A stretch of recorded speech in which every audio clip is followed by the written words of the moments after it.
In the brutal winter of 1885, widowed schoolteacher Clara Hathaway found herself starving pride-bound and alone struggling to survive while teaching children in a remote frontier town. Just when hope was almost lost, wealthy rancher James Rutledge stepped in, saving her life from hunger and a deadly wolf attack. But their story doesn't end there. What began as an act of charity soon transformed into a marriage of convenience, sparking a journey neither had imagined, a journey filled with danger, gossip, unexpected tenderness, and a love powerful enough to thaw even the coldest hearts. But will their arrangement survive the whispers of scandal and Clara's own lingering grief? Watch the full story to find out the beautiful, heartwarming ending. And don't forget to subscribe to our channel for more amazing stories like this, where courage, love, and resilience always shine through. In the punishing winter of 1885, the Colorado Territory's Redstone Valley braced itself against unrelenting snow and biting winds that rattled even the sturdiest homesteads. At the valley's eastern edge stood a solitary schoolhouse, as weathered as the fence posts that enclosed it. Inside that modest building, Miss Clara Hathaway, only 6 months widowed, fought to keep her students focused and warm. She had stacked the last of her firewood near the pot-bellied stove and wrapped the littlest children in spare blankets. No one suspected that this stern-faced, gentle-voiced teacher was barely managing to stay on her feet. She had not shared the grim truth. The larder in her small cottage was empty, and every last coin of her meager savings had gone toward medicine that failed to save her husband Caleb. His death had left her reeling in both grief and debt. She refused to burden others with her troubles, carrying on her duties as though heartbreak and hunger were trivial burdens. Morning arrived with a bitter chill, and Clara's thin gloves did little to protect her numbed fingers. She dragged open the schoolhouse door to let in her charges, forcing a welcoming smile. Little Dorothy Glover, the daughter of Miriam. Glover stepped gingerly across the threshold, clutching a paper-wrapped bundle of still-warm biscuits. Clara's stomach twisted at the sight. She had eaten nothing substantial in days. Dorothy begged her teacher to accept just one biscuit. Clara pretended it was unnecessary, her pride lashing at her like a whip. But the child's earnest plea, her wide, anxious eyes, chipped away at Clara's defenses. With forced graciousness, Clara accepted a single morsel. Once the children were settled, she gave that biscuit to a scrawny boy who looked hungrier than she felt. Unbeknownst to Clara, she was being observed by James Rutledge, a rancher known for both his wealth and his iron will. James owned the vast Eagle Creek Ranch, which spanned the better part of Redstone Valley. He chaired the local school board, wielding formidable influence in town. In the weeks since noticing Clara's waning health, he had quietly asked a few townspeople about her situation. Whispers led him to suspect that she was trying to keep more than grief under wraps. Her black mourning dress, once well-fitted, now hung loosely upon her thin frame. James arrived at the schoolhouse that day, presumably for a board meeting, but truthfully to see for himself how dire Clara's condition might be. That afternoon, she was halfway through a lesson on the Louisiana Purchase, her voice trembling and her hands shaking when the floor pitched beneath her. The children's startled gasps mixed with James Rutledge's sharp command. "Someone fetch water." In one swift motion, he leapt from his seat at the back of the room and caught Clara just before she collapsed. When her eyes fluttered open, she found herself on a small settee in the corner of the schoolroom, a crowd of worried faces peering down at her. Voices, particularly those of Dorothy's mother and another townswoman, pressed in around her. Clara attempted to stand, but James's firm hand on her shoulder gently kept her down. Without preamble, he announced he would take her home. She was too weak to deny him, too mortified to speak. As he carried her outside, Clara glanced at the bleak sky and listened to the wind's low howl, a reminder that winter's fiercest nights were still ahead. Chapter Paragraph 2, approx. 550 words. James helped Clara into his wagon, settling her on a seat piled with blankets. They rode in stiff silence, the horses' hooves crunching on the frozen road. The only sound, every bump jostled Clara's aching body and hammered her pride. She kept her gaze on her hands that were once steady enough to keep neat penmanship on the blackboard. Now they shook with cold and hunger, the nails cracked from scrubbing her own meager laundry at night. Not long ago, she believed she could triumph over adversity alone. But her husband's passing, along with the debts and heartbreak he left behind, had reduced her to this vulnerable moment. She was utterly at James Rutledge's mercy, a man who once voiced doubts about her remaining as a teacher after Caleb's death. Clara had heard his arguments at the school board. He insisted the board needed someone more robust. She had disliked him on principle ever since. When the wagon rolled to a stop outside her little cottage, James lifted her down. The cottage's front door opened directly into the parlor, which without a fire felt colder than the outdoors. He set Clara in her late husband's old armchair. "Where do you keep your kindling?" he asked bluntly. She gestured vaguely to the tiny kitchen at the rear. She wanted to protest, to stand on her own 2 feet and prove she was capable of at least lighting her own stove. But her body refused to cooperate, her legs trembling the moment she tried to rise. Then she heard him in the kitchen, the clink of glass against wood, followed by a low growl of disapproval. Clara shut her eyes, bracing herself. He returned with an armful of empty bottles, tonics, syrups, and powders that promised cures for consumption, or so the peddlers had claimed. Each was drained of its last drop, the labels peeling and discolored by the smoke of too many nights burning meager fuel. He said nothing at first, merely lined them up on her mantel in grim display, but the accusation in his silence was overwhelming. "I spent everything I had," Clara said, her voice raw.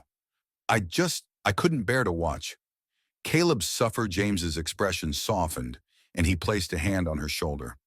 "I understand," he replied, though something in his tone suggested a painful memory of his own. Once he found what little wood remained by the stove, he lit a fire that flared, revealing the depths of her dire situation. There was nothing in her cupboards except a half-empty tin of tea and a scraping of flour. James turned to her, his eyes reflecting the flicker of the new flames. "When did you last have a proper meal?" Clara swallowed hard, trying not to let tears betray her. "I'm not sure," she confessed.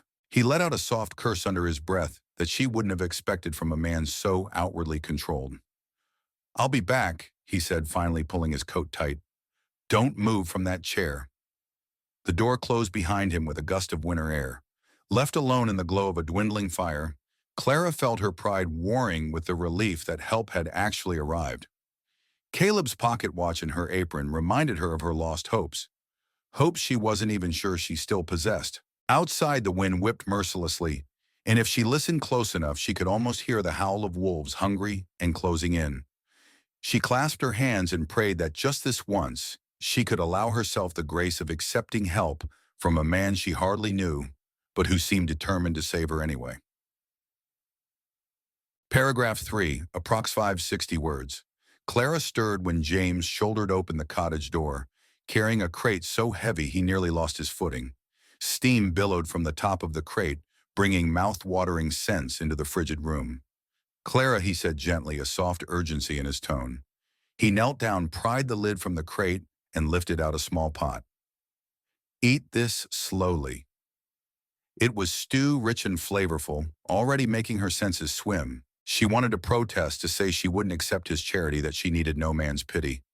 But the aroma of warm beef and fresh vegetables shattered her defenses. When he offered her a spoon, she let him guide her hand, and she took one cautious sip of the broth. The meal tasted like salvation.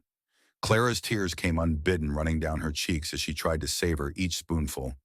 James eased back to let her eat, and for the first time she looked at him properly.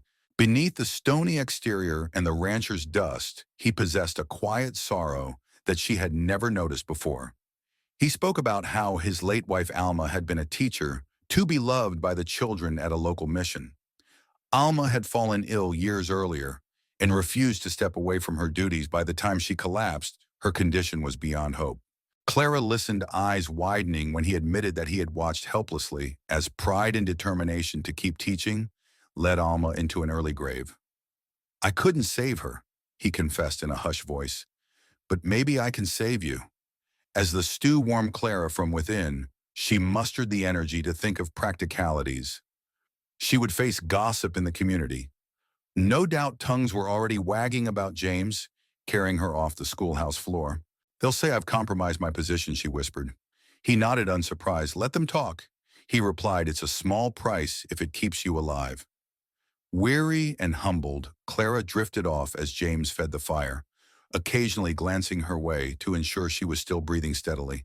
In her half-conscious state, she heard the faint scratch of a pen and a rustle of papers.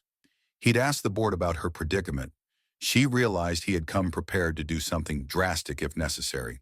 By early morning, Miriam Glover and another neighbor, Louise Baker, arrived to help. They hauled in fresh blankets and started a small wash of Clara's clothes. They also arranged for a few days' supply of essentials. But it was James, returning from a second trip to town, who brought the startling proposal to Clara. "The school board is willing to grant you leave for the winter," he told her, as she sipped tea by her rekindled hearth. "But I need a tutor for the ranch hands' children. 10 of them, ages 6 to 13, can't make the trek to town in these storms." She eyed him warily. "You want me to live at Eagle Creek Ranch?" James nodded. "There's a spare suite of rooms. You'll have a salary room and board and your independence. Once spring arrives, you can go back to the schoolhouse if you wish. Think of it as a temporary arrangement." Clara's first instinct was to refuse outright. Accepting that sort of help from a man she barely trusted went against every fiber of her being. But she also recalled the emptiness of her cupboards. She remembered nearly collapsing in front of her students. Pride had done enough damage. So with trembling hands and a steadier voice, Clara lifted her gaze to James Rutledge and replied, "I'll come and teach on my terms." He simply nodded, relief evident in the tension leaving his shoulders. Thus, only a week later, Clara found herself stepping into a vast, tastefully furnished library at Eagle Creek Ranch. Her new classroom smelled of leather tomes, freshly sanded wood, and a faint hint of pine. She prepared to greet her 10 new pupils, uncertain about her future, but resolved to survive this winter of 1885, hopefully without losing her heart to the man who'd rescued her. End of part 1. Please review and let me know if you'd like any changes before proceeding to part 2. Ban John Noi, okay. Next Chat GPT John Noi Yu. Xiao 01 Pro John Sui. Luan Trong 5M 27's part 2. Chunanand. Paragraph 1. Approx 560 words. The day Clara Hathaway started lessons at Eagle Creek Ranch, she quickly discovered that teaching 10 ranch children demanded a different kind of energy than the smaller groups in the Old Town schoolhouse. The large library room James Rutledge had offered her was lined with leather-bound books and smelled of furniture, wax and pine floorboards. Morning light poured in through tall windows, illuminating the sturdy desks James had arranged in neat rows. Once the children arrived, some reluctant, others brimming with curiosity, Clara introduced herself with a composed smile. Internally, however, she could still feel the weight of this new arrangement. She was now a live-in tutor on the vast ranch of a man she barely knew, recovering from months of hunger and heartbreak. She reminded herself that she was here to work, not to court the pity of anyone. Her students were a lively bunch, full of questions and bursting with their own small dramas. Dorothy Glover, who had offered Clara biscuits that fateful morning, was in attendance along with 2 sisters from the Kwan family, the eldest of whom was determined to practice perfect handwriting, Lucas and Samuel Calder, whose father helped run the ranch's cattle operations, showed up with pockets full of marbles they vowed not to lose. Although the children were polite, Clara sensed a small thrill in their eyes at having the town teacher in their world. Some teased one another in hushed Spanish. Others, half lost in daydreams, eventually snapped to attention when Clara's gentle but firm voice pulled them back to arithmetic or penmanship. After classes, Clara retreated to the large guest suite James had prepared for her in the main house. The room boasted a sturdy bed, a writing desk facing a window, and an adjoining bath, a luxury she had never experienced back in her frigid cottage. Each afternoon she graded papers there, grateful for the steady warmth of a crackling fireplace. Every so often she'd hear James's footsteps in the corridor or his muted conversation with a ranch hand down in the foyer. At times he'd knock softly on her door to ask how the lessons were going or to see if she needed anything. She always managed a restrained smile, determined not to rely too heavily on this man, who only a few weeks ago had seemed her adversary at the school board. Gradually, though, Clara couldn't deny that James's presence gave her a sense of security. He was not the harsh critic she had imagined when she first overheard his doubts about her fitness to teach. Instead, he listened intently to her concerns, a child struggling with reading or a mother who couldn't afford proper stationery. James would simply nod, saying, "Whatever you need, send me the supply list, and each morning the requested items would arrive. Despite this growing ease between them, Clara felt the ghost of her late husband, Caleb, weighing on her heart.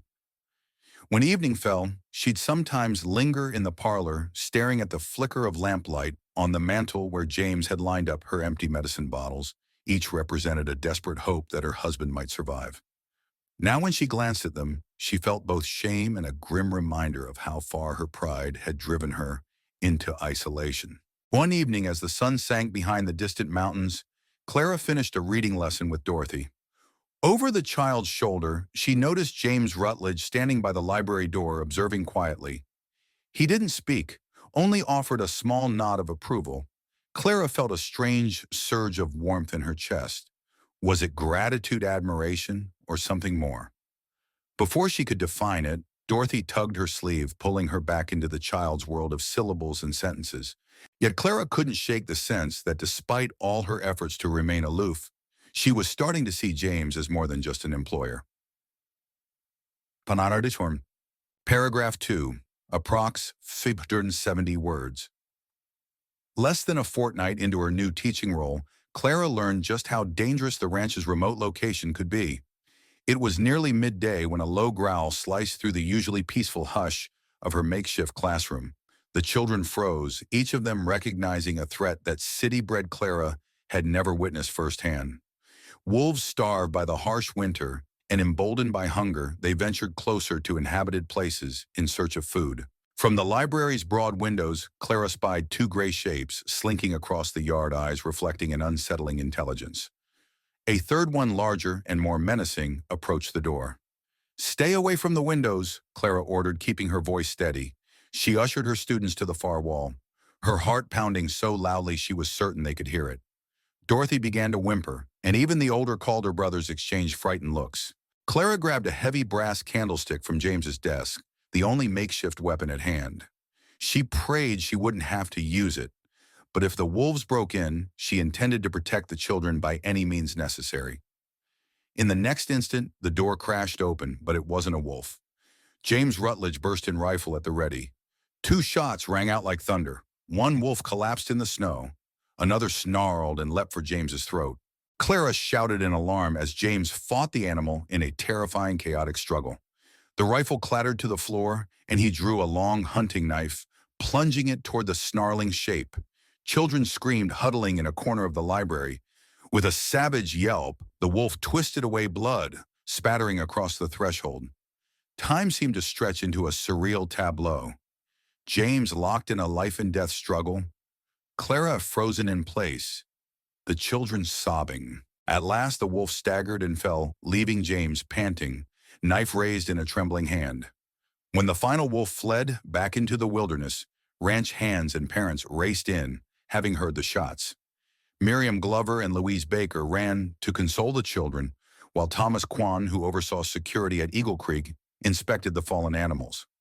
Clara found herself kneeling by James, who was spattered with snow and wolf blood, uncertain of how badly he might be hurt. Are you injured?" she whispered. He was breathing hard, chest rising and falling in rapid bursts. "Scratches," he replied hoarsely. Nothing deep, yet Clara could see red seeping through the tatters of his coat. She demanded the children be sent home for the day. Parents reluctantly coaxed their sons and daughters away, each child clinging to Clara's skirts in gratitude and fear. As the library cleared out, James tried to stand, but his face went pale. Clara slid an arm around his waist. "Lean on me," she insisted. "We have to get you inside. Clean those wounds?" He in turn helped support her trembling body. The surge of adrenaline was fading, leaving her legs weak. Outside, the air stung with frigid sharpness, but all Clara cared about was keeping James moving forward. He might be a stubborn rancher, but he had just saved every child in her care, and likely saved her as well. The reality of it left her dazed and oddly breathless. While the ranch hands dragged away the wolf carcasses, Clara guided James to the main house. Mrs. Chen, the housekeeper, ushered them into a warm parlor stocked with bandages and hot water. The wolf attack might have ended, but as Clara caught James's pained expression, she realized a new battle was only beginning, a battle against fever infection, and the questions no one dared say aloud. How much longer could the teacher and the rancher keep pretending this was simply a business arrangement? Iyasawan. Paragraph 3, approx 590 words. Gossip never stayed silent for long in Redstone Valley. By the following morning, word had spread that James Rutledge nearly lost his life defending the widowed teacher. Whispers in the local mercantile and along the church steps suggested something scandalous might be brewing. She's living in his house after all, one busybody declared to another, and she's a widow who knows what arrangements they might have made. Clara learned of these rumors from Miriam Glover, whose kindly warnings revealed just how quickly townspeople turned a dramatic incident into fodder for moral judgment, weary from a night spent cleaning James's cuts and calming his fever. Clara joined him at breakfast in the ranch's dining room. Though he was still visibly tired, his color had returned, and he stood long enough to greet her with a stiff bow, almost gentlemanly in his demeanor. The tension in the air felt different today. She realized that she no longer looked at him purely as her benefactor or employer. She saw the man who risked his life to keep everyone safe, including her. He had faced that wolf's snapping jaws, and although he joked that the scratches were superficial, she'd seen the pain etched around his eyes. After the meal, as the ranch hands clattered outside with their chores, James took Clara aside in his study, closing the door behind them. A hush fell over the room, broken only by the crackle of the fire in the hearth. "I've heard the same rumors you have," he said. He didn't mince words, Clara. "I won't see your reputation trampled because of me." Her cheeks flared with heat. Her reputation was already a delicate subject. She was the widowed teacher still in mourning after all, and now any hint of impropriety could lose her, the position she had fought so hard to keep. "It doesn't matter what people say," she ventured, arms folded protectively. "I'm here to teach your ranch children." "That's it." His gaze flicked toward the window where she could see the library building. "You saved them as much as I did," he said quietly, turning back to her. "We share this responsibility, but the town is, well, let's just say they'd prefer a tidy explanation." Clara frowned, uncertain. "Do you mean a marriage of convenience?" James hesitated, lips pressed into a thin line. "I won't force such a thing on you, but the board might pounce on this opportunity to remove you for indecent living arrangements. I've seen it happen before." At the mention of the school board, Clara recalled the biting tone of certain members, people who questioned whether a grieving widow ought to be shaping young minds. She was speechless for a moment, torn between the unthinkable step of entering a second marriage without love and the risk of losing her one means of survival and service. The memory of James bleeding in the snow, fighting wolves to protect her and the children flashed through her mind. She remembered how his strong arms had felt around her when he helped her back to the house. A swirl of emotions bubbled up within her. Gratitude, fear, admiration, and something warm she hadn't felt since Caleb's death. Finally, she found her voice. "If I agree to this," she said slowly, "it will be on my terms. I keep my independence. I maintain my role as a teacher. When spring comes, if circumstances allow, I'll decide my future." A wry smile tugged at his mouth. "You drive a hard bargain, but I accept." With hands that had once trembled from hunger, Clara reached for the pen James offered. He pulled out a simple contract he'd drafted, the same neat, confident script he used in ranch matters. Steadying herself, she signed on the dotted line, each stroke of ink echoing in her heart like the toll of a bell. James added his signature, then set the paper aside. They stood there, the air alive with attention. Neither knew how to name. Finally, James cleared his throat. "We'll speak to Reverend Pierce tomorrow," he said softly. "If we do this, we do it right." Clara nodded, her mind spinning. She touched the outline of Caleb's old pocket watch through her dress, silently asking forgiveness from the past as she stepped into a future she could never have predicted. Your Mapinwan. End of part 2. Please review and let me know if you'd like any changes before proceeding to part 3. Ban Janoi. Okay, next Chat GPT Janoi. Part 3. Eornain. Paragraph 1, approx 580 words. The wedding was quiet, modest, and for the few ranch hands in attendance, shockingly formal for what had been whispered as a mere arrangement. Clara Hathaway stood in a simple dove-gray dress, her dark hair pinned with tiny winter blooms harvested from the greenhouse she'd insisted on. No black no, mourning on a day of new beginnings. The ceremony took place in the ranch's small chapel, attended only by the Reverend Mrs. Chen, the ranch hand's families, and the children. Clara now called her own James Rutledge. Tall and somber beside her, wore his best coat and a new hat. His face was unreadable, but when he slipped the plain gold band onto Clara's finger, his hand trembled ever so slightly. "Do you, James, take Clara as your wife?" the Reverend asked. "I do," came his steady reply. "And do you, Clara, take James?" "I do," she said, surprising herself with the conviction in her voice. The children cheered when they kissed chaste brief proper, but it wasn't for the onlookers that Clara's heart fluttered. It was because in that moment something old inside her gave way. It wasn't love, not yet, but it was no longer just survival, it was hope. That evening they dined in the main house. Mrs. Chen had prepared a feast Clara could never have managed on her own. Roast beef, fresh rolls, candied apples, hot cider. Clara sat beside James at the long wooden table, unsure how to play the role of a wife. They discussed schooling schedules, ranch expenses, and spring crop plans. It felt like a business partnership until Rosa Glover interrupted with a drawing. "It's you and Mr. Rutledge dancing," the girl said brightly. The sketch was crude but unmistakable. Clara smiling in a gray dress, James holding her gently beneath stars. Later that night in her new bedroom, a space separate from James's, but connected by a hallway, Clara found a note resting atop her folded shawl. "Your room is your own. Your space, your pace, your choice." "I meant what I said, Clara. This arrangement is yours to define. J.R." She held the note to her chest, suddenly overwhelmed, not by the gesture, but by the freedom it promised. The next morning she rose early and stood before her class in the Eagle Creek Library as Mrs. Clara Rutledge. The children grinned and whispered behind slates and papers, but no one teased, if anything. They looked at her with even more affection, as if her new name made her more theirs. Midway through a spelling lesson, Clara glanced toward the library's glass doors and saw James standing just outside, arms crossed, a faint smile curving his lips. He didn't come in, he just nodded once, then turned and walked back into the snow, and her heart, traitorous thing, that it was lifted. Paragraph 2, approx 580 words.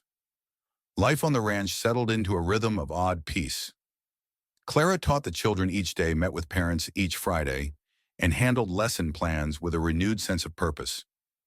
She still slept in her own room, but the nights of solitude began to feel less like independence and more like hesitation. James remained a presence, both constant and unintrusive, helpful kind, occasionally distant. Yet every once in a while something would shift. A glance held too long, a hand that lingered just a moment longer on her back. The moments were subtle, but Clara felt them all. Spring approached, coaxing green from the earth and buds from the trees. The ranch thawed, and so did Clara. She began spending more time in the greenhouse. Alma had once loved tending to flowers that shouldn't have survived winter. But they had. Clara clipped a single bloom one morning and set it in a glass vase on her desk just beside Caleb's pocket watch. The timepiece no longer marked time. It simply reminded her of all she had endured. She didn't wear it anymore. She had started wearing her wedding ring without conscious thought. One evening after dinner, Clara lingered by the fire. James sat across from her, sorting ledgers. The silence was companionable. Finally she spoke. "Rosa thinks we're in love," she said. James looked up surprised. "Does she now? She says she can tell by how you look at me when I'm not watching." He was quiet for a long moment. "I thought I was more careful." Clara didn't smile. "You were, but not enough for children." He closed his ledger. "Clara, I never wanted to rush you. You've lost too much, so have you," she said. He nodded slowly. "That's true." Silence again. The fire crackled, filling the space between their words. "Would it be so terrible," she asked softly, "to have something more than a contract?" He stood slowly and crossed to her side. "Only if it wasn't what you wanted." Her eyes met his. "I don't know if I can ever love like I did before, but I think I could learn to love again. With you." James didn't speak. He only reached for her hand and held it as if it were something sacred. Then I'll wait, he said. I'll wait as long as it takes. Clara pressed her forehead to his chest, feeling the steady rhythm of his heart beneath the fabric. The warmth of his arms, the steadiness of his grip. These were the things she hadn't realized she'd been yearning for. She didn't cry. She didn't tremble. She simply breathed, and for the first time in a year, that breath felt like healing. Paragraph 3, approx 610 words. The seasons changed. Spring bled into summer and the valley came alive with color. Children thrived under Clara's careful instruction. The ranch ran smoother than ever, gossip faded as the town grew used to the idea of James and Clara being a unit. And one evening, as the sun painted the sky in amber light, Clara realized something quietly, irrevocably true. She was no longer surviving. She was living. James stood beside her on the front porch, arms folded, as they watched the older children race one another toward the creek. He turned to her, eyes soft. "Do you ever think about having one of our own?" The question startled her, but not in a bad way. "Yes," she admitted. "Sometimes I do." They didn't speak of love again for some time, but their actions spoke louder. They walked together in the evenings. They held hands when no one watched. They danced once alone to no music in the candlelit parlor. Then one morning Clara found herself lightheaded while teaching. She dismissed it. The next day it happened again, and the next Mrs. Chen, sharp-eyed and seasoned, pulled her aside. "You are not sick," she said. "You are expecting." Clara could barely process the words. She stared at herself in the mirror that night, touching her belly, afraid to hope. But the signs were undeniable. And when she finally told James, his face broke into a rare open grin. He scooped her into his arms and spun her until she squealed in protest. That summer, James began building a new wing onto the house, a nursery. The children started drawing family portraits with a baby in Clara's arms. And one late July evening, as they stood by the completed structure of the Thunder Valley School, Clara touched the plaque beside the door, founded by Clara Rutledge. For every child with a future worth building. Beside her, James slipped his arm around her waist. "Do you know," he said, "I think I fell in love with you the day you collapsed in that schoolhouse. I didn't realize it then, but I know it now." Clara leaned against him, eyes on the school, the ranch, the horizon beyond. "And I think I started loving you the moment you carried me through that first winter, whether I wanted to or not." They stood in silence as the wind swept the valley, whispering promises that only hearts like theirs could hear. That night, as they lay together, truly together in the same bed for the first time, Clara whispered the words she'd been holding close for too long. "I love you, James Rutledge." And his answer came without hesitation. "I've loved you since the cold tried to steal you from me." Their hands found one another beneath the sheets. Outside their window, the world turned quietly toward morning. And inside, the woman who had once starved for pride and the man who had once shut himself away in grief slept beside each other. Two people who had discovered that love, like the strongest timber, grows slow and endures every storm. In the end, Clara and James discovered something incredible. Love isn't just about surviving storms, but about finding someone worth weathering them for. From a bitter winter of pride and solitude, their hearts emerged stronger, forged together by compassion and courage. Clara learned to embrace a new beginning, stepping away from grief into a future brightened by genuine love and family. James realized that saving Clara had ultimately saved him too, teaching him to open his heart again. Now their home is filled with laughter, joy, and the promise of generations to come. What did you think of Clara and James's remarkable journey? Could you imagine yourself accepting help in your darkest hour and finding unexpected love?